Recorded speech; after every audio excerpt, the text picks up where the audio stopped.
오늘은 기쁨이라는 제목으로 말씀을 나누기를 원합니다. 오늘 성경 본문을 보니까 주님께서 내 마음에 두신 기쁨, 주님께서 내 마음에 무엇을 두셨다고요? 기쁨을 두셨다라고 말씀하십니다. 그렇습니다. 기쁨은 우리의 삶의 동력이에요. 주님이 주신 것입니다. 이것은 선물입니다. 창세기 1장 31절에 보면 하나님이 지으신 그 모든 것을 보시니 보시기에 심히 좋았더라. 저녁이 되고 보십시오. 하나님이 그 모든 것을 창조하시고 어떠셨다고요? 심히 좋았더라. 그러니까 기뻐하셨다는 뜻입니다. 기쁨이라는 것은요, 근본적으로 하나님의 성품입니다. 하나님은 기뻐하세요. 하나님은 인격적이시기 때문에 우리의 모든 성품과 인격과 이런 모든 감정과 모든 것들이 주님께로부터 온 것인 줄 믿으시기를 바랍니다. 그래서 이 우리가 기뻐하는 것은요, 하나님이 주신 형상이고 하나님의 성품이죠. 하나님의 형상입니다. 전도서 3장 12절부터 13절을 함께 읽어볼까요? 시작. 사람들이 사는 동안에 기뻐하며 선을 행하는 것보다 더 나은 것이 없는 줄을 내가 알았고 사람마다 먹고 마시는 것과 수고함으로 낙을 누리는 그것이 하나님의 선물인 줄도 또한 알았도다. 아멘. 할렐루야. 얼마나 감사합니까?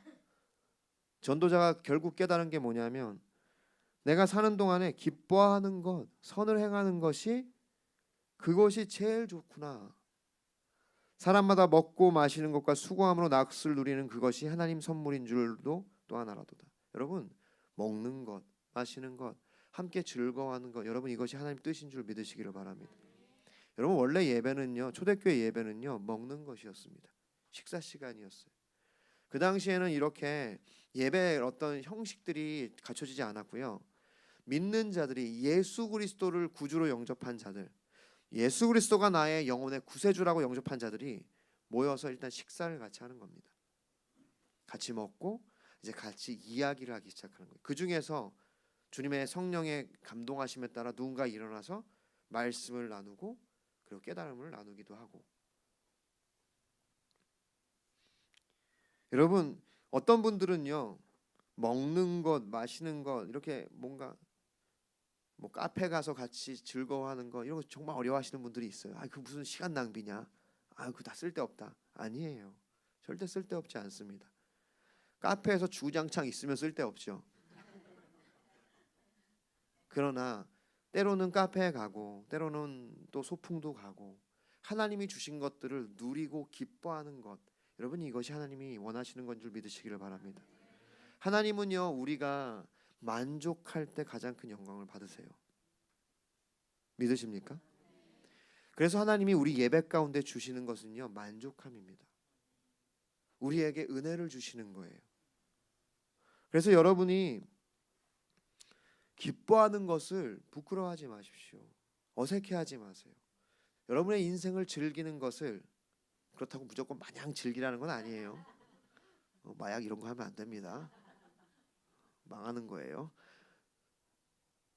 내가 주님 주신 자족하는 마음을 가지고 때로는 스타벅스 커피를 마시기도 하고 뭐 그 기업이 뭐 어떠느니 물론 그런 마음 그것도 맞죠. 그런데 뭐 저는 잘 모르겠습니다. 그냥 뭐 죄인들이 많죠. 여기 뭐 만든 것 중에 죄인들이 많은, 저런 것도 다 죄인들이 만들었어요. 그럼 쓰지 말아야죠. 다 돈 갖고 돈을 위해서 하는 거 아닙니까? 때로는 그렇게 부함도 처하고 때로는 없으면 물도 마시면서 같이 기뻐하는 것, 하나님이 우리에게 삶을 즐거워하는 것을 허락하셨다고요. 전도서 3장 22절에는 그러므로 나는 사람이 자기 일에 즐거워하는 것보다 더 나은 것이 없음을 보았나니. 여러분 얼마나 귀합니까? 내가 하는 일을 즐거워하는 것보다 더 귀한 것은 없대요. 여러분, 여러분의 인생이 가장 가치 있고 의미 있게 되는 것 되게 간단합니다. 지금 여러분이 하고 있는 일을 즐거워하십시오. 사단은요, 끊임없이 공격합니다. 네가 하는 일이 돈 때문에 하는 일이고 너 이거 먹고 살기 위해 하는 일이니까 빨리 로또 맞아가지고 다시는 이런 일 하지 않도록 열심히 노력해라. 사단의 속임이에요. 하나님이 원하시는 것은요, 우리가 지금 하고 있는 것을 즐거워하는 것입니다. 그 안에 기쁨이 있는 줄 믿으시기를 바랍니다. 문제는 뭐냐면 우리가 기쁨을 느끼는 것 자체가 문제가 아니에요. 우리가 즐거워하는 것 자체, 즐기는 것 자체, 이것이 문제가 아닙니다. 문제는 첫 번째, 무엇을 기뻐하는가가 문제인 거예요. 그게 관건입니다. 주께서 내 마음에 두신 기쁨은 그들의 곡식과 새 포도주와 풍성할 때보다 더하니이다.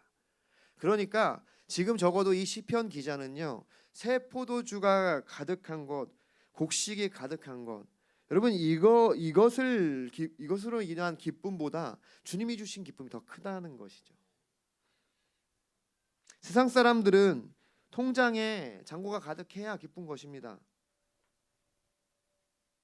새 포도주가 풍성하고 추수로 말미암아 곡식이 창고에 가득할 때 세상 사람들은 그것들이 기쁜 것이에요.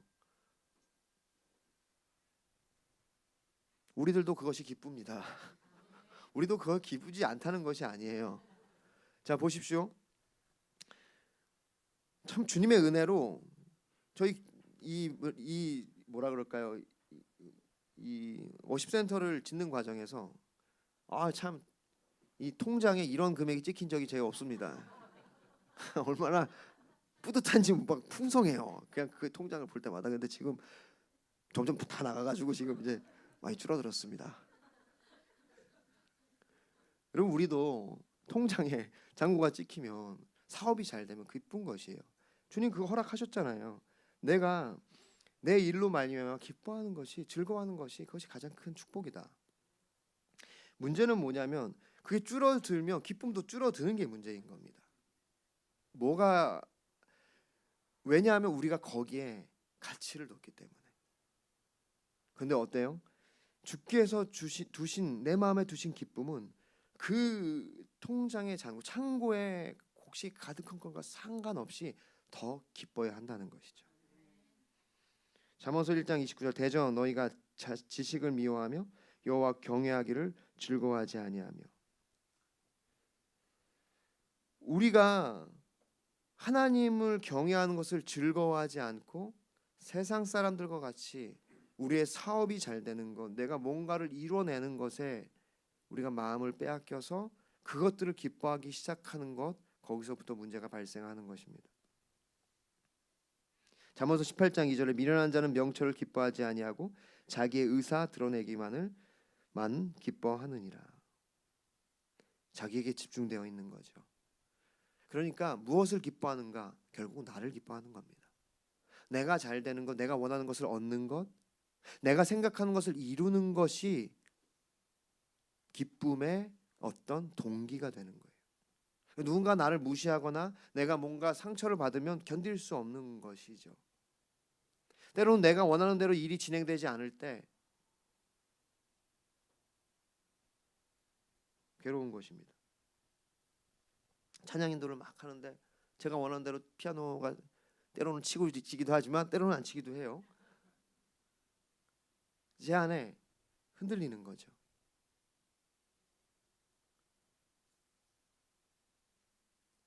물론 너무 감사합니다. 너무 잘 섬겨주셔서 감사드리지만 제 얘기는 그 누구라도 우리가 어떠한 기쁨의 이유를 어디서 갖고 있는가를 우리가 계속해서 봐야 한다고 저는 생각합니다.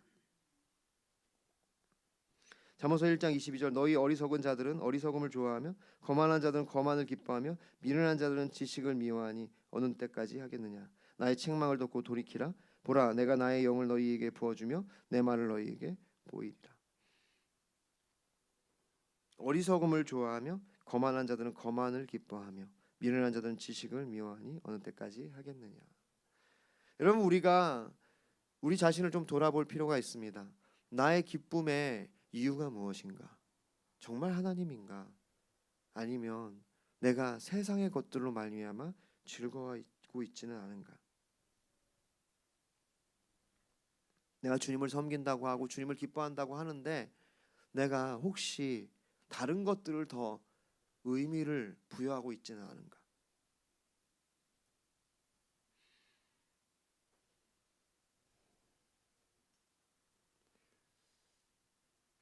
그래서 지금 말씀 뭐라고 하십니까? 회개하라고 돌이키라고 말씀하시죠.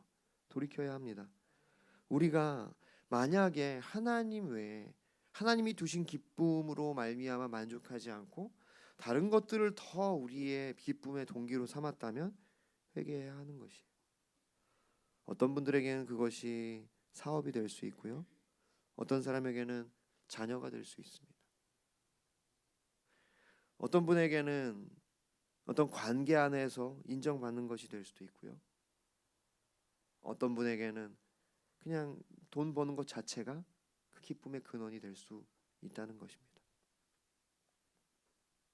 저 같은 목사에게는 뭔가 사역이 성공하는 것이 잘못된 기쁨의 동기가 될 수 있는 것이죠. 여기 보십시오. 마가복음 10장 17절에 예수께서 길에 나가실 때 한 사람이 달려와서 꿇어앉아 묻자오되 선한 선생이여 내가 무엇을 하여야 영생을 얻으리이까. 굉장히 귀한 형제죠. 다른 성경에서는 그가 부자였다고 얘기하고 또 다른 성경에서는 그가 관직에 있었다고 얘기합니다. 그런데 그에게는 그런 것들도 있었지만 영생을 갈구하는 마음도 있었으니 얼마나 귀합니까? 예수께서 그를 보시고 이렇게 얘기하시죠. 그를 보시고 사랑하사 이르되 내게 아직도 한 가지 부족한 것이 있으니 가서 내게 있는 것을 다 팔아 가난한 자들에게 주라. 그리하면 하늘에서 보화가 내게 있으리라. 그리고 와서 나를 따르라 하시니 그 사람은 재물이 많은 고로 이 말씀으로 인하여 슬픈 기색을 띠고 근심하며 가니라. 무슨 말씀입니까? 결국 그가 원했던 것은 영생은 옵션이었던 거죠. 진짜 그가 원했던 것은 그냥 그 부요함 가운데 하나 더 추가하고 싶었던 것입니다. 그에게 기쁨을 주고 그의 기쁨의 이유가 되는 것은 결국 재물이었다는 것을 우리는 이 말씀을 통해서 알게 되는 것이죠. 다시 말하면 그의 기쁨이 정말 영생이었는가? 그의 기쁨이 정말 천국에 있었는가? 아니면 자기가 가지고 있는 재물에 있었는가? 영생을 얻으려면 그 재물을 모든 사람에게 나눠주고 나를 따르라라고 말씀하실 때 그게 정말 기쁨이면 그렇게 했었겠죠. 요한일서 2장 15절부터 16절 이 세상이나 세상에 있는 것들을 사랑하지 말라. 누구든지 세상을 사랑하면 아버지의 사랑이 그 안에 있지 아니하니 이는 세상에 있는 모든 것이 육신의 정욕과 안모의 정욕과 이생의 자랑이니 다 아버지께로부터 온 것이 아니요 세상으로부터 온 것이라. 우리가 이 세상을 사랑하면 우리는 기쁨의 이유를 세상에서 찾게 되어 있습니다. 여러분 우리가 세상에서 먹고 마시는 것이 우리에게 죄가 되고 우리의 영혼에 해가 되는 때는 언제냐면요. 우리가 그것 자체로 말미암아 어떤 기쁨의 근원을 삼을 때예요. 먹는 것, 쇼핑하는 것, 사람들을 만나는 것 이런 것들로 내 기쁨의 근원을 삼는 것.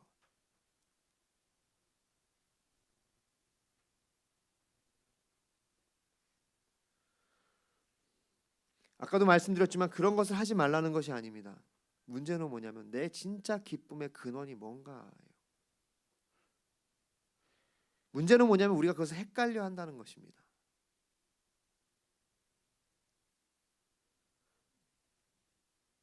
나 주님을 위해서 지금 커피를 마시는 거예요 라고 말을 하고 있지만 정말 말만 그렇게 할 뿐이지 너의 모든 것을 팔아 가난한 자에게 나눠주라 라고 얘기할 때는 근심하고 돌아갈 수밖에 없는 게 우리의 기쁨의 근원이라는 겁니다. 말은 그렇게 영생이 무엇입니까? 나 주님 따라가고 싶습니다. 나 주님을 위해서 이 모든 것을 누리는 것입니다 라고 얘기하지만 정작 주님이 너의 모든 것을 팔아 가난한 자에게 나눠주고 넌 나를 따르라고 얘기할 때 우리가 근심하게 될 수밖에 없다는 것입니다. 우리가 그것을 착각하고 있다는 거예요. 우리가 헷갈려하고 있는 것입니다. 내가 정말 주님 안에서 내가 주님과 함께 이것을 누리는 것인가? 아니면 말만 그렇게 하고 교모히 내가 이것들을 취하고 있는 것인가?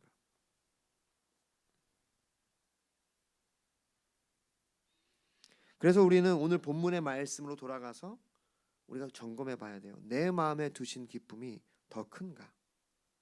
아니면 통장에 쌓이고 있는 재정이 주는 기쁨이 더 큰가?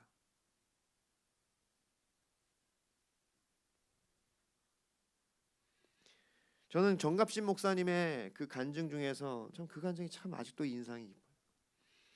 교회를 건축했대요. 빚을 많이 졌다고 합니다. 그런데 이제 뭔가 감당하기 어려운 상황이 된 거예요. 장로님들과 같이 의논을 하고 막 그러는데 어떤 그 이제 성도 중에 한 명인지 누가 이야기를 듣고 찾아왔대요. 어떤 이제 좋은 은행의 이제 지점장 같은 분입니다. 그렇게 걱정이 되고 어려워서 기도를 계속 하고 있는데 주님이 이제 응답하신 것 같다고 했어요. 와가지고는 우리 지점에서 그 모든 그 융자를 다 떠안고 지금 부도나게 생겼으니까 우리가 최대한 저렴한 이자로 해결해드리겠습니다. 얼마나 감사해요. 정갑사님 목사님이 이제 딱 그 말 듣고 너무 감사했대요. 하나님의 응답인 것 같기도 하고. 그런데 한편으로는 이제 주님 앞에서 기도를 하는데 그 전에는 그 재정 때문에 진짜 막 울면서 막 불안해서 기도를 막 금식 기도를 하고 막 그랬는데 지점장이 그 얘기를 딱 하니까 마음에 깊은 평안이 오면서 이전에 경험하지 못한 그 평안함이 자신을 이제 이렇게 그 마음을 사로잡는 걸 보면서 자존심이 상했대요.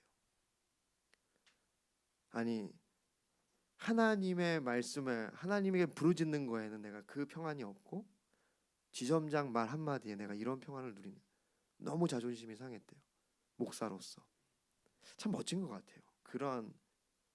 그러한 시각이. 그래서 안 한다고 했다고 합니다. 그게 더 놀라운 거죠. 그런데 그 이후로 하나님께서 책임져 주시고 함께 했다는 거예요. 할렐루야. 여러분 나는 정말 주님이 주신 기쁨을 더 기뻐하는가? 아니면 내가 갖고 있는 것들로 말미암아 기뻐하고 있는가? 나는 무엇을 기뻐하고 있는가? 여러분 스스로 저는 물어봐야 된다고 생각합니다. 물어보십시오. 여러분이 갖고 있는 삶의 그 환경 자체를 혹시 기뻐하고 있지는 않습니까? 주님 말씀하실 때 떠날 수가 없는 거죠. 움직일 수가 없는 거죠. 두 번째로 그러면은요 중요한 것은 뭐냐면 무엇을 기뻐해야 하는가죠. 우리 마태복음 13장 44절부터 46절 같이 읽겠습니다. 시작. 천국은 마치 밭에 감추인 보화와 같은 사람이 이를 발견한 후 숨겨두고 기뻐하며 돌아가서 자기의 소유를 다 팔아 그 밭을 사느니라. 또 천국은 마치 좋은 진주를 구하는 장사와 같으니 극히 값진 진주 하나를 발견하며 가서 자기의 소유를 다 팔아 그 진주를 사느니라. 아멘. 천국은 하나님 나라는 한 가지를 위해 자기 소유를 다 파는 것이라고 얘기하는 거예요. 그것이 진짜 기쁨입니다. 여기 보십시오. 주님이 말씀하신 그 비유에서 한 사람이 밭에 감추인 보화를 발견한 거예요. 감추어졌던 것입니다. 너무 기뻤겠죠. 그래서 자신의 전 소유를 다 팔아 그 밭을 사는 것. 여러분 그것이 주님이 주시는 기쁨인 줄 믿습니다. 값진 진주를 하나 발견한 거예요. 그 한 가지를 위해서 소유를 다 파는 것. 한 가지. 여러분 그 한 가지가 무엇입니까? 우리가 무엇을 기뻐해야 하나요? 라고 할 때 우린 그 한 가지를 기뻐해야 하는 거예요. 다시 우리가 예수님과 청년의 대화로 돌아가 볼까요? 예수께서 그를 보시고 사랑하사 이르시되 내게 아직도 한 가지 부족한 것이 있으니 가서 내게 있는 것을 다 팔아 가난한 자들에게 주라. 그리하면 하늘에서 보화가 내게 있으리라. 그리고 와서 나를 따르라 하시니.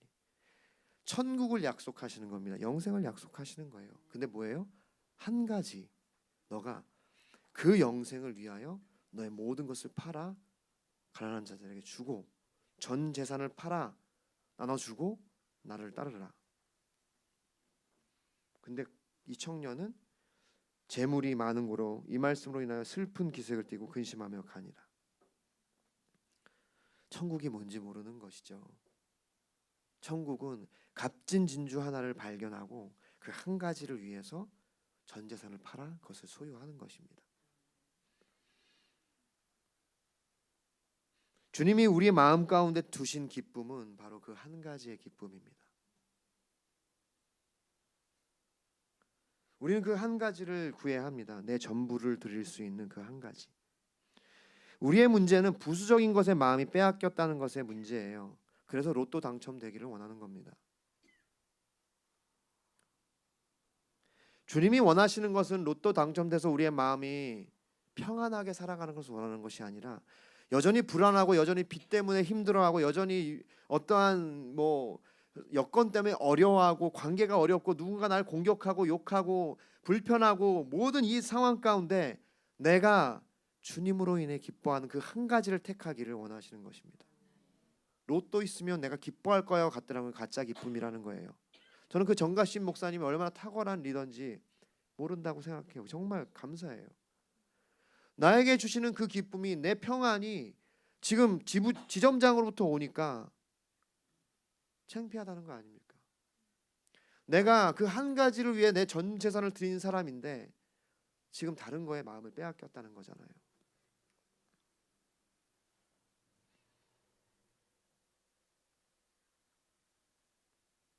그 한 가지는 무엇입니까? 그것은 주님을 사랑하는 거예요. 주님을 사랑하는 것, 그와 같이 이웃을 사랑하는 것. 우리가 주님으로부터 그것을 배웠으면 좋겠는데요. 하나님의 기쁨을 보십시오. 마태복음 3장 16절부터 17절. 예수께서 세례를 받으시고 곧 물에서 올라오실 때 하늘이 열리고 하나님의 성령이 비둘기같이 내려 자기 위에 임하심을 보시더니 하늘로부터 소리가 있어 말씀하시되 이는 내 사랑하는 아들이요 내 기뻐하는 자라 하시니라. 하나님은 예수 그리스도를 기뻐하셨죠. 그것이 주님의 기쁨이었습니다. 그리고 또 주님은 누구를 기뻐하셨나요? 스바냐 3장 17절 함께 읽어보겠습니다. 시작. 너희 하나님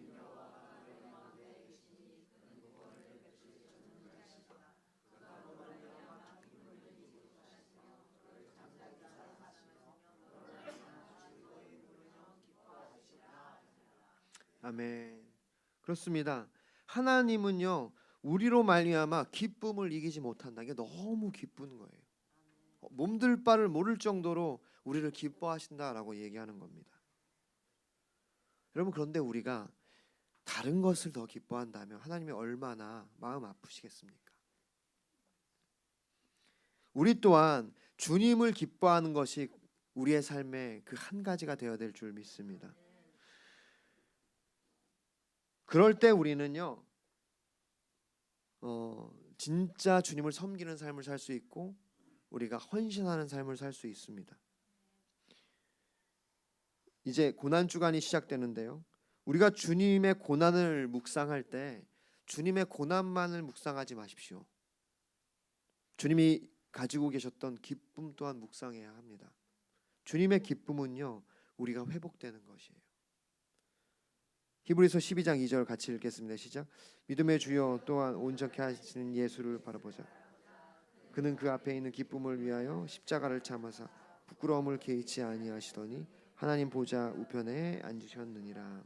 아멘. 주님이 바라본 기쁨, 주님이 추구한 기쁨, 주님이 소망했던 기쁨은 무엇입니까? 십자가 앞에 그 이후에 오는 기쁨. 그것이 뭐예요? 우리의 회복 아닙니까? 우리의 구원. 요한복음 3장 17절. 하나님이 그 아들을 세상에 보내신 것은 세상을 심판하려 하심이 아니요 그로 말미암아 세상이 구원을 받게 하려 하심이라. 이것을 위해, 이 기쁨을 위해 주님이 고난을 참으셨죠. 십자가를 참으셨습니다. 마찬가지입니다. 여러분, 우리가 왜 헌신하지 못합니까? 왜 우리가 아까워하고 왜 힘들어하고 왜 고통스러워합니까? 우리가 진짜 기쁨을 모르기 때문이에요. 우리가 가짜 기쁨에 우리의 마음이 빼앗겨 있기 때문입니다. 나를 높이고 나를 만족시키고 나의 목적을 이루는 것에 마음이 빼앗겨 있기 때문에 우리가 헌신이 안 되는 거예요. 즐거우면 헌신이 안 돼. 즐겁지 않으면. 기분 좋을 때는 엄청 헌신합니다. 제가 할게요. 제가 다 할게요. 근데 좀 어려우면은 안 해. 날 뭘로 보는 거야 지금? 제 얘기입니다. 제 얘기. 제 얘기를 하는 건데 보십시오. 그래서 우리가 진짜 기쁨을 회복해야 돼요. 내 마음에 두신 기쁨, 그것은 세상 그 어떤 것과 바꿀 수 없는 한 가지의 기쁨. 그것은 주님을 사랑하는 것. 그리고 그 주님이 나를 사랑하신 것 같이 나도 이웃을 사랑하는 것. 바울을 통해 우리가 그 기쁨을 또 배울 수 있습니다. 우리 빌립보서 2장 17절 18절 같이 읽어보겠습니다. 만일 너희 믿음의 재물과 섬김이 내가 나를 전제로 드릴지라도 나는 기뻐하고 너희 무리와 함께 기뻐하라. 이와 같이 너희도 기뻐하고 나와 함께 기뻐하라. 아멘. 보십시오. 바울의 기쁨은요, 그 제자들의 믿음이었어요. 그 제자들이 믿음을 갖게 된다면, 하나님을 사랑하고 주님을 위해 산다면, 다시 말해 구원받는다면, 예수님을 알게 된다면 그것이 나에게 가장 큰 기쁨이고, 내 삶을 전제로, 그러니까 제물로 주님께 드릴지라도 나는 기뻐하고 기뻐하겠다. 오늘날 많은 분들이, 전 우리 교회는 아닌 것 같아요. 정말 헌신을 너무 열심히 해주셔서 늘 감사드립니다. 근데 한국 교회가 힘이 없어지는 이유가 뭐냐면요, 그들이 더 이상 하나님을 기쁨의 근원으로 삼지 않고 자신의 삶의 어떤 행복 자체를 기쁨으로 삼기 때문에 힘이 없어지는 겁니다. 내가 기뻐지는 것, 내가 뭔가 즐거워지는 것, 내가 뭔가 평안해지는 것을 신앙의 목적으로 삼기 때문에 헌신이 없어져요.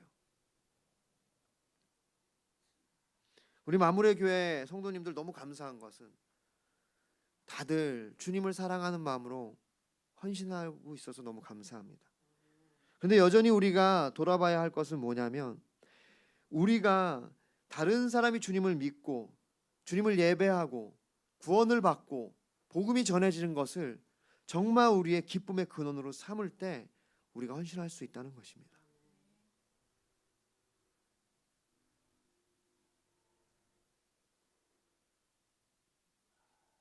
우리 모두가 그와 같이 진짜 기쁨의 이유를 발견할 수 있기를 바랍니다. 말씀을 정리하겠습니다. 웨스터민스터 신앙고백이 있어요.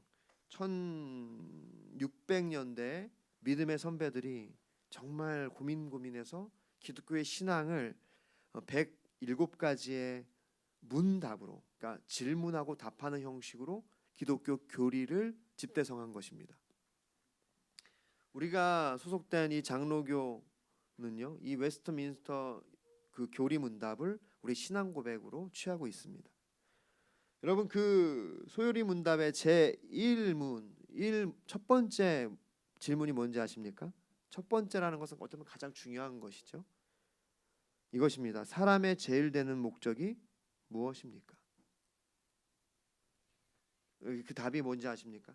사람의 제일 되는 목적은 하나님을 영화롭게 하고 하나님으로 말미암아 영원토록 즐거워하는 것입니다.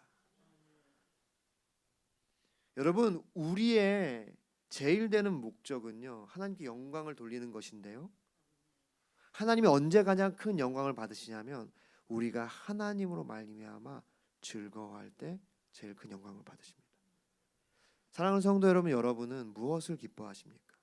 여러분의 삶의 진짜 기쁨의 근원은 무엇입니까? 혹시 여러분도 예수님의 그 물음에 고민하고 돌아가진 않겠습니까? 혹시 여러분의 모든 것을 다 달라는 예수님의 물음에 혹시 여러분도 그것을 슬퍼하며 혹시 거기에 부응하지 못하고 돌아갈 수밖에 없는 그러한 상황은 아니십니까? 여러분, 우리가 왜 서로 다툽니까? 왜 우리가 여전히 헌신을 주저하고 있습니까? 왜 우리가 여전히 주님을 따라가는 것을 주저하고 있나요? 왜 우리가 여전히 근심하며 슬픈 기색을 띠고 등을 돌려 주님으로부터 멀어지나요? 아직도 우리가 세상에서 기쁨을 찾기 때문입니다.